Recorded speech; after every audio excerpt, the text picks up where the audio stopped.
નમસ્કાર વિદ્યાર્થી મિત્રો, આજના વિડીયોની અંદર આપણે ધોરણ 8 વિષય સંસ્કૃતનું દ્વિતીય પરીક્ષા 2026 માટેના મોસ્ટ આઈએમપી પેપરનું સોલ્યુશન કરીશું તથા મિત્રો આ પેપરમાં કયા પેપર સ્ટાઇલથી તમારા પ્રશ્નો આવશે એ પણ તમને જાણવા મળશે. તો ખાસ મિત્રો વિડીયોને અંત સુધી જુઓ, બીજા મિત્રોને શેર કરો. આવા ઉપયોગી વિડીયો માટે આપણી ચેનલને સબસ્ક્રાઈબ કરી દેજો. જે પ્રશ્નો તમને બતાવો એનો સ્ક્રીનશોટ લઈ અને એકવાર પરીક્ષા પહેલાં વાંચી લેજો. પહેલો પ્રશ્ન તમારે 4 ગુણમાં આપેલું હતું, જેનું અનુલેખન કરવાનું હતું. અનુલેખન મતલબ એનો એ જ પ્રશ્ન ચિહ્ન સાથે આપણે લખવાનો હતો. પછી બીજા પ્રશ્નમાં પણ ફકરાનું અનુલેખન કરવાનું હતું. એમાં પણ સેમ ટુ સેમ એનો એ જ ફકરો આપણે ચિહ્ન સાથે જોડણીમાં કોઈ ભૂલ ના થાય એ રીતના લખવાનું હતું. 8 ગુણનું તમારે અનુલેખન આવેલું હતું. પછી બીજું છે ફકરો વાંચવાનો હતો અને એના ઉપરથી આપણે પ્રશ્નોના જવાબ આપવાના હતા. જેમાં પહેલો પ્રશ્ન આપેલો છે બે પક્ષી ઉદ્યાને કિમ અસ્તિ. તો એનો જવાબ છે મિત્રો પક્ષી ઉદ્યાને ખગા પ્રાણીન ચ નિર્જય પર્યાવરણે એવ નિસંતિ. ઓકે, જે તમારે ફકરાની અંદર જ છે, તમને દેખાય છે આ જે જવાબ છે એ એનો જવાબ થશે. પછી બીજો છે ગાંધી મંદિરતઃ નાતિ દૂરે એવ કિમ અસ્તિ. તો એનો જવાબ આવશે મિત્રો ગાંધી મંદિરતઃ નાતિ દૂરે એવ વિદ્યાભવનમ નામમ વિશાલમ ભવનમ અસ્તિ. પછી ત્રીજો પ્રશ્ન છે બાલાનામ કૃતે અતીવ આકર્ષક મનોરંજક વિભાગ કહ. તો એમાં જવાબ આવશે મિત્રો ડાયનાસોર નામન પ્રાચીન મહાકાય પ્રાણી વિશેષ વિભાગ અસ્તિ. ઓકે, ચોથો પ્રશ્ન છે દૂરે શબ્દનો વિલોમ શબ્દ આવવાનો છે આપણે. તો એનો સંસ્કૃતમાં આપવાનો છે ફકરાના આધારે. તો દૂરે એટલે દૂર થાય, તો નજીકને સંસ્કૃતમાં કહેવાય સમીપે. ઓકે, તો સમીપે એનો વિરોધાર્થી શબ્દ થશે. પાંચમો છે વિદ્યાભવને ખાલી જગ્યા નામા પરિષદ. તો એમાં આવશે GCERT નામ પરિષદ આવશે. છઠ્ઠો પ્રશ્ન છે ગાંધીનગરસ્ય સમીપે એવમ વિશાલમ પક્ષી ઉદ્યાનસ્ય નામ કિમ. ગાંધીનગરના નજીકનું મોટું પક્ષી ઉદ્યાન કયું છે? તો વિશાળ પક્ષી ઉદ્યાનનું નામ શું છે? તો એનો જવાબ આવશે મિત્રો ગાંધીનગરસ્ય સમીપે એવ વિશાલમ પક્ષી ઉદ્યાન નામ ઇન્દ્રોડા પક્ષી ઉદ્યાન અસ્તિ. તો એમાં ઇન્દ્રોડા પક્ષી ઉદ્યાન આવશે. ઓકે, પછી સંસ્કૃતમાં તમારે ટૂંક નોંધ પૂછાયેલી હતી કે મમ ગ્રામ, કે તમારા ગામ વિશે લખવાનું હતું, અને અક્ષરધામ મંદિરમ, તો અક્ષરધામ મંદિર વિશે. જેમાંથી કોઈ પણ એક લખવાની હતી, તમે કઈ લખી છે કોમેન્ટ કરજો. અને 10 ગુણમાં પૂછાયેલી હતી. ઓકે, પછી ચોથો પ્રશ્ન છે જે થોડો વ્યાકરણ વિભાગનો છે. એમાં કૌંસમાં આપેલા શબ્દોનો ઉપયોગ કરી અને આપણે સંસ્કૃતના વાક્યો બનાવવાના હતા. જો કૌંસમાં તમને એક ઉદાહરણ પહેલાં આપેલું છે. કૌંસમાં તમને સુરેશ આપેલું હતું ને પુસ્તકમ આપેલું હતું. તો સુરેશસ્ય પુસ્તકમ અસ્તિ. તો એવી રીતના સુનિલ લેખની આપેલું છે, તો એનું બનશે સુનિલસ્ય લેખની અસ્તિ.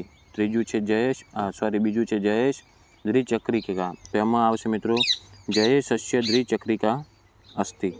ત્રીજું છે સમીર અને સ્યુત. તો એનો જવાબ થશે સમીરસ્ય સ્યુતઃ અસ્તિ. ચોથું છે ભાવેશ અને ફલમ. તો એનો જવાબ થશે ભાવેશસ્ય ફલમ અસ્તિ. એકદમ ઇઝી પેપર હતું મિત્રો. પછી બીજું બ આપેલું છે એવી રીતનું 4 ગુણમાં, જેમાં તમને ઉદાહરણ પ્રમાણે બનાવવાનું હતું. જુઓ રાધા પઠતી, તો રાધા પઠિષ્યતિ. પછી પહેલું આપેલ છે આપણને જુઓ છાયા વધતી, તો એનો જવાબ થશે છાયા વદિષ્યતિ. બીજું છે જાહ્નવી ચલતી, તો એમાં જવાબ આવશે જાહ્નવી ચલસ્યતિ. ઉદાહરણ પ્રમાણે જ આપણે બનાવવાનું હતું ખાલી. પાછળ જુઓ વદતીનું વદસ્યતિ, પછી ચલતીનું ચલિષ્યતિ.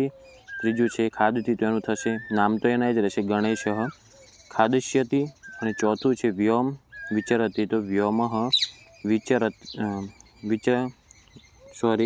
વિતરિષ્યતિ. ઓકે, વિચરત નથી, વિતરિત છે એટલે એનું થશે વિતરિષ્યતિ. પછી આગળ આપણે પ્રશ્ન 5 આપેલો છે, જેમાં તમારે ગુજરાતી શબ્દો છે ને એને સંસ્કૃતમાં શું કહેવાય એ લખવાનું હતું. તો પહેલું છે કાગડો, તો એને કહેવાય મિત્રો કાકહ. બીજું છે બળદ, તો એને કહેવાય છે વૃષભ અથવા બલિવર્દહ. તમે જે લખ્યું હોય કોમેન્ટ કરજો. ત્રીજું છે વાનર, તો એને કહેવાય છે વાનરહ. ચોથું છે ભમરો, તો એને કહેવાય છે ભ્રમરહ. પછી આગળ આપણે જે ગુજરાતીના વાક્યો છે એને સંસ્કૃતમાં લખવાની હતી. તો તો પહેલું વાક્ય આપેલ છે, જે વસ્તુ આપણી નથી તેનો ઉપયોગ પાપ છે. તો એનું સંસ્કૃતમાં શબ્દ થશે મિત્રો, યત વસ્તુ અસ્માકમ નાસ્તિ તસ્ય ઉપયોગ પાપમ અસ્તિ. બીજું છે, બાળકો પ્રયત્નપૂર્વક ઝડપથી દોડે છે. તો એમાં જવાબ આવશે, બાલકાહા પ્રયત્નપૂર્વકમ શીઘ્રમ ધાવંતી.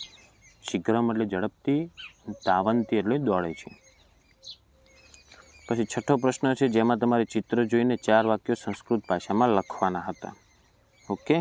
પછી 7મો પ્રશ્ન એવો આપેલો છે કે જેમાં તમને એક વર્તુળ આપેલ છે ને એના આધારથી 4 વાક્યો તમારે સંસ્કૃતમાં બનાવવાના હતા. જો લિખતી છે, પછી ક્ષિપતિ, પઠયતી, કરોતી, વપતી.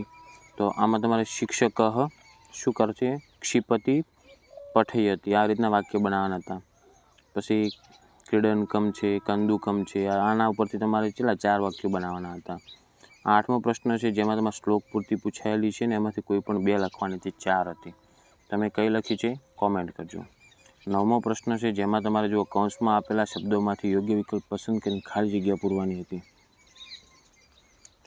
તો રમેશ લિખતી, તો ભાવેશ, એમાં શું આવશે, લિખતી જ છે, પણ સલિખતી કે અપી કે યત્ર, તો એમાં સ આવશે.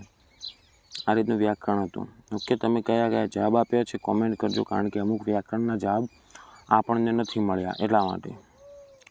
પછી ઉચિતેને શબ્દ સાથે જોડવાનું છે, મતલબ યોગ્ય શબ્દ સાથે તમારે 10મા પ્રશ્નમાં જોડકા જોડવાના હતા. પછી જો લિખિતવા, તો એનું શું થાય, પહેલું છે અધિકમ, એટલે શું થશે, જો અધિકમ એટલે વધારે થશે, તો પહેલાંની અંદર ત્રીજું આવશે. બીજું છે અપતત, એટલે શું થયાનો જવાબ તમે સાચો મને કોમેન્ટ કરજો, કારણ કે અમુક નથી મળ્યા મને. ત્રીજું છે લિખિતવા, તો લખવા માટે થાય. અને ચોથું છે લેખિતુમ, મતલબ લખીને, એવું થતું છે. ઓકે. જો આના સાચા જવાબ થતા હોય તો કોમેન્ટ કરજો, અને તમને જે આવડતા હોય પણ તમે કોમેન્ટ કરજો.